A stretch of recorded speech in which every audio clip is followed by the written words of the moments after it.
Hi all, welcome to Enlearn academy's quick learn series.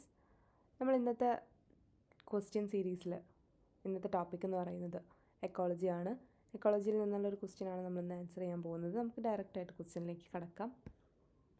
So the question is given below are statements related to different types of natural selection models and here is the options.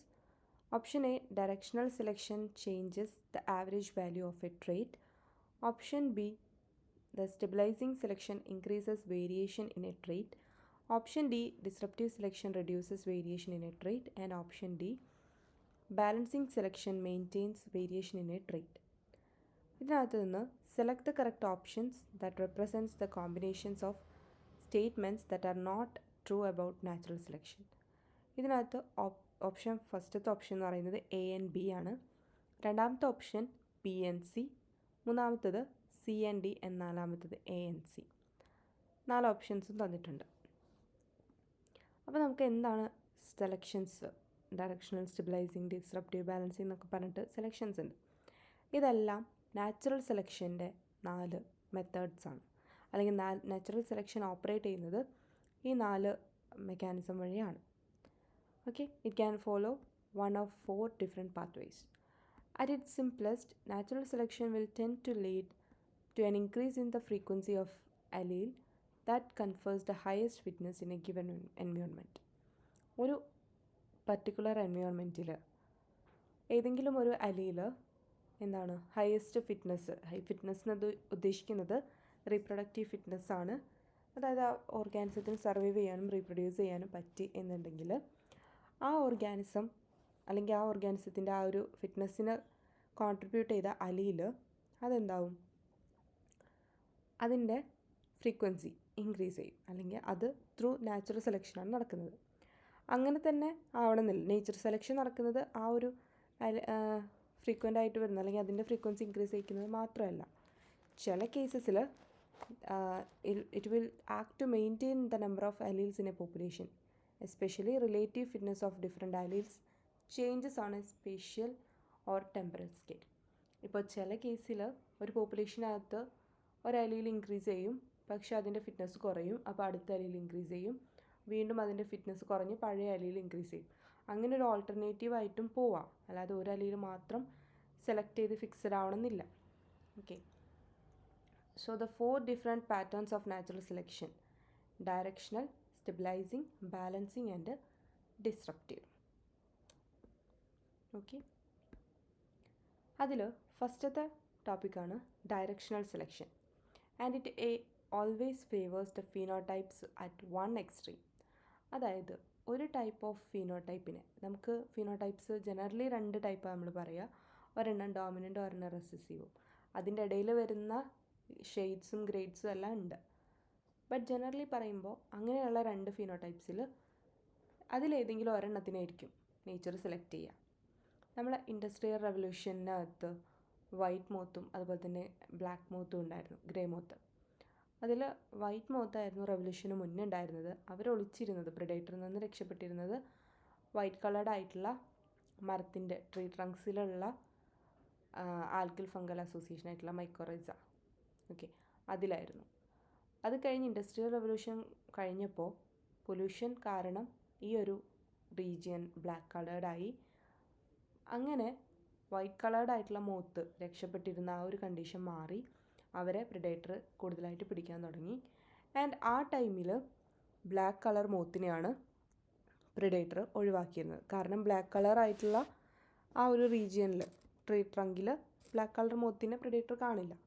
So അതുകൊണ്ട് ഒന്നെങ്കിൽ black കളറിലുള്ള മോത്തിനെ പിടിക്കും, അല്ലെങ്കിൽ white കളറുള്ള മോത്തിനെ പിടിക്കും. അപ്പോൾ ഇതിൽ ഓപ്പോസിറ്റുള്ള ആൾ nature select ചെയ്യും. അവർ ആ ഒരു കണ്ടീഷനെ സർവൈവ് ചെയ്ത ആളാണല്ലോ, സോ അവർ ജീവിക്കും. പക്ഷെ കംപ്ലീറ്റ് ആയിട്ട് ഇവർ 2 പേരെയും സെലക്ട് ചെയ്യണമെന്നില്ല.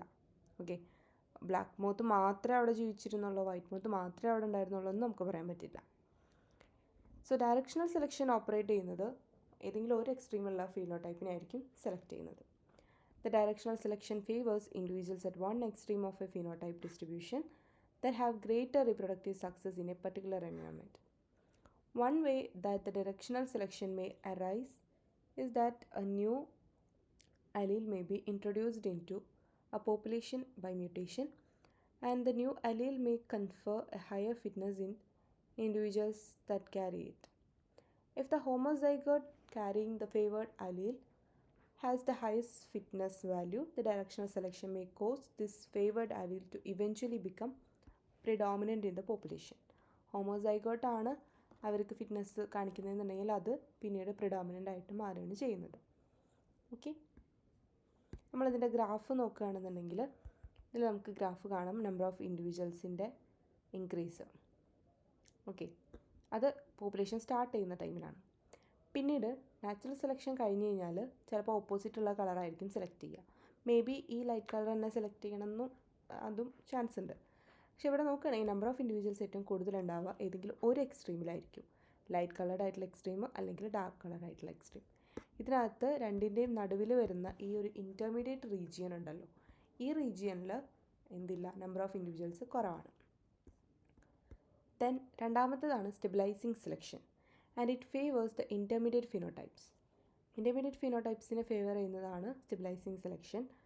ഇതിനകത്ത് they favours the survival of individual with intermediate phenotype. അതായത് നമ്മൾ നേരത്തെ ഒഴിവാക്കിയ ആ ഒരു ഇൻ്റർമീഡിയറ്റിലുള്ള ആളുകൾ, അവരാണ് നേച്ചർ സെലക്ട് ചെയ്യുന്നത്. ഓക്കെ, ഡോമിനൻറ്റും അല്ല റെസസീവും അല്ല, അതിൽ രണ്ടിൻ്റെയും ഇൻ്റർമീഡിയറ്റ് ആയിട്ടുള്ള റീജിയനിലുള്ള ആളുകളെ ആണ് സെലക്ട് ചെയ്യുക.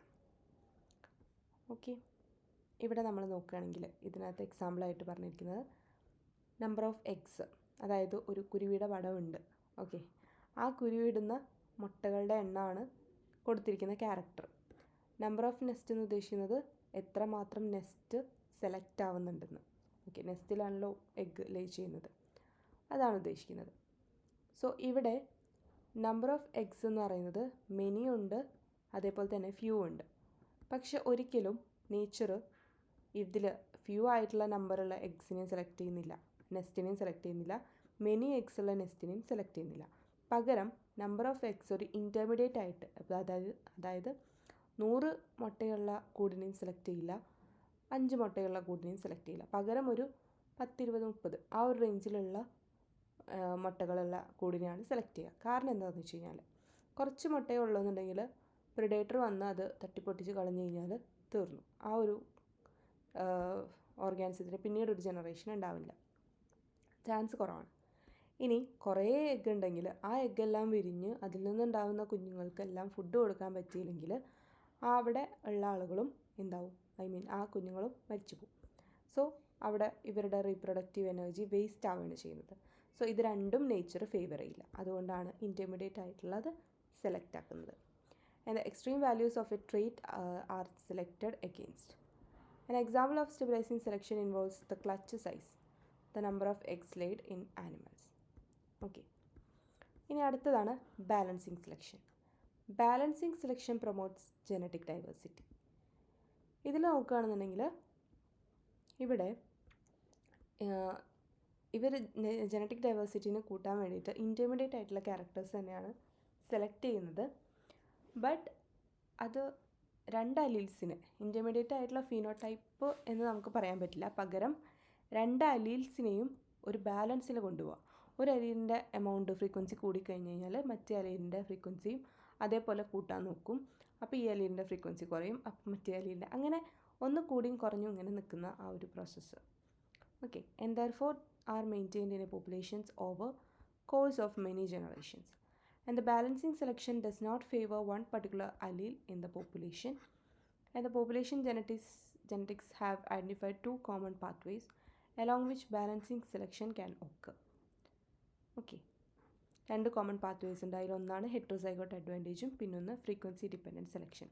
ഇത് രണ്ടും നിങ്ങൾ പറ്റുകയാണെങ്കിൽ ഒന്ന് വായിച്ചു നോക്കാം കേട്ടോ, നമുക്കത്ര ഡീറ്റെയിൽ ആയിട്ട് ആവശ്യമില്ല. ആൻഡ് അടുത്തതാണ് disruptive selection. They are favoring the survival of two phenotypes. ഇതിനകത്ത് disruptive സെലക്ഷനകത്ത് they favors the survival of individuals at both extremes of a range rather than intermediate. And also it is similar but not identical to balancing selection.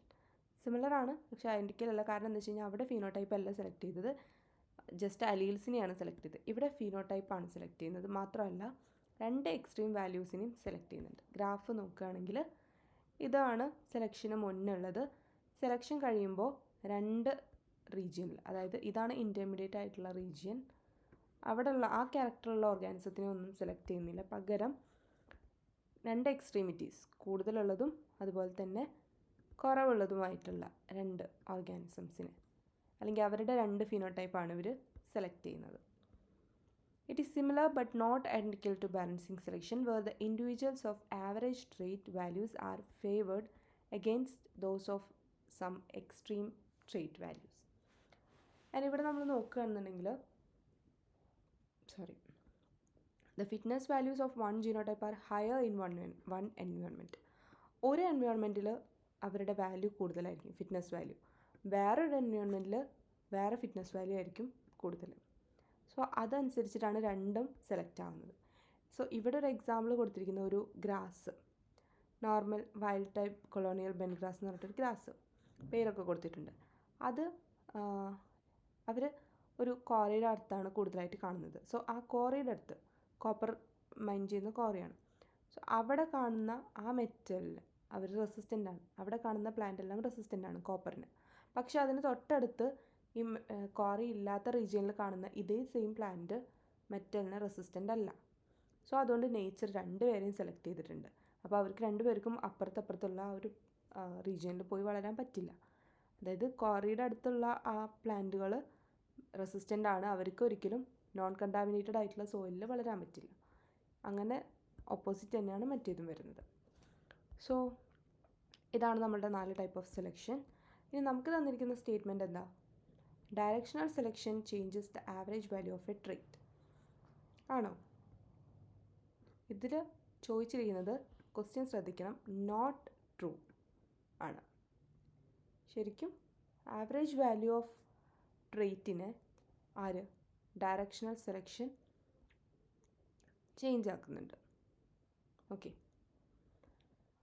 Then stabilising selection that increases variation in a trait. ശരിയല്ലല്ലോ, അല്ല. Then disruptive selection reduces the variation in a trait. അതും ശരിയല്ല, not true ആണ്. And balancing selection maintains variation in a trait. ശരിയാണ്. നമ്മൾ കണ്ടു, രണ്ട് mechanism വഴിയാണ് ബാലൻസിങ് സെലക്ഷൻ, അതിനകത്ത് അവർ എന്ത് ചെയ്യുന്നത്, ജനറ്റിക് വേരിയേഷൻ അതുപോലെ തന്നെ മെയിൻറ്റെയിൻ ചെയ്യുന്നത്. ഓക്കെ. ആൻഡ് ഇത്രയാണ് നമ്മളുടെ ആൻസർ. അപ്പോൾ ഇതിലെ ആൻസർ വരുന്നത് BNC ആണ്. അത് രണ്ടും they are not true about natural selection. ബിയും ശരിയല്ല, സിയും ശരിയല്ല. ബി എന്തുകൊണ്ടാണ് ശരിയാവാതിരിക്കാൻ കാരണം? Stabilising selection increases variation in a trait. അല്ല, അത് വേരിയേഷൻ കൂട്ടുന്നില്ല. അത് ഇൻ്റർമീഡിയറ്റ് ആയിട്ടുള്ള ക്യാരക്ടേഴ്സിനെ തന്നെ സെലക്ട് ചെയ്യുന്നതുകൊണ്ട് കൂടുതലായിട്ടും അത് നടക്കുന്നില്ല. Disruptive selection reduces variation in a trait. അതും ശരിയല്ല. ഓക്കെ. വേരിയേഷൻ കുറയ്ക്കുന്നില്ല, രണ്ട് എക്സ്ട്രീമിറ്റീസിലുള്ള ആളുകളെയും സെലക്ട് ചെയ്യുന്നുണ്ട്, രണ്ട് സ്ക്യൂനെസ്സും കാണിക്കുന്നുണ്ട്. അപ്പോൾ നമ്മുടെ ശരിയായിട്ടുള്ള ആൻസർ എന്ന് പറയുന്നത് BNC ആണ്. ഇതാണ് ശരിയായിട്ടുള്ള ആൻസർ. സോ അത്രയേ ഉള്ളൂ. നിങ്ങൾ പറ്റുകയാണെങ്കിൽ ഇതിൻ്റെ കൂടുതൽ റെഫറൻസൊക്കെ എടുത്തിട്ട് വായിക്കുക. And that's all. Thank you so much.